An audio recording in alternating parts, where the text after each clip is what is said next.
नमस्कार दोस्तों, स्वागत है आपका हमारे YouTube channel short hand master with health में। दोस्तों स्टार्ट करते हैं आज की डिक्टेशन ओपी शुक्ला से, जिसकी गति रहेगी 80 शब्द प्रति मिनट। तो page number 8182, dictation number 78। Dictation start होगी 3 सेकंड बाद। अध्यक्ष महोदय, मैं आज ऐसे विषय पर बोलने जा रहा हूँ जो देश के सामने एक बहुत बड़ी समस्या बनी हुई है। आजकल कृषि पर बहस चल रही है। मैं इस बहस को बहुत ध्यान से सुन रहा हूँ। कई लोगों ने तो सरकार की बड़ी प्रशंसा की है कि वह बहुत ही अच्छा काम कर रही है।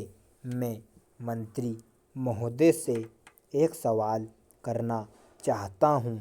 मार्च में मंत्री महोदय ने एक प्रश्न के उत्तर में कहा था कि 2 सालों में हमारा देश आत्मनिर्भर हो जाएगा। मैं जानना चाहता हूँ कि ऐसा कहने के पीछे उनका क्या आधार है। कौन से उनके पास ऐसे सबूत हैं जिनके आधार पर उन्होंने इस प्रकार की घोषणा की है। मैं चाहता हूँ कि जब वे उत्तर दें तो इस बात की चर्चा अवश्य करें। पैरा, सभापति महोदय, आप जानते हैं कि इस देश में 80% लोग खेती करते हैं और उसके बाद भी आज हमारे देश का सम्मान दूसरे देशों में बिल्कुल नहीं है। आज हम दूसरे देशों में भिखारियों के नाम से पुकारे जाते हैं।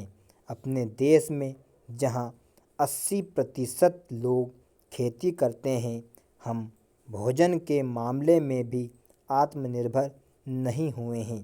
इसके कुछ कारण हैं। जिस समय देश स्वतंत्र हुआ उसी समय से इस सरकार ने कुछ गलतियां की है, जिसका परिणाम यह हुआ है कि आज 30 साल के बाद भी हम आत्मनिर्भर नहीं हो सके हैं। इसका सबसे बड़ा कारण यह है कि हमारे देश में पहला स्थान खेती को न देकर उद्योगों को दिया गया है।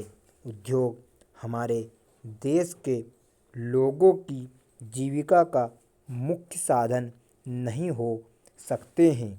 भोजन की समस्या के हल के लिए जिन वस्तुओं की आवश्यकता है उसकी ओर हमें ध्यान देना चाहिए। सबसे पहले पानी की आवश्यकता है। मैं समझता हूँ कि देश में सिंचाई पर अधिक जोर दिया जाना चाहिए और सिंचाई तथा खाद्य मंत्री एक होना चाहिए। यह सभी चाहते हैं। पानी के बाद खेती के लिए खाद भी आवश्यक है। खाद का स्थान दूसरा हो सकता है।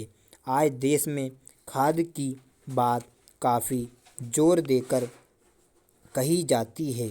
यह कहा जाता है कि उपज को बढ़ाने के लिए खाद की आवश्यकता है।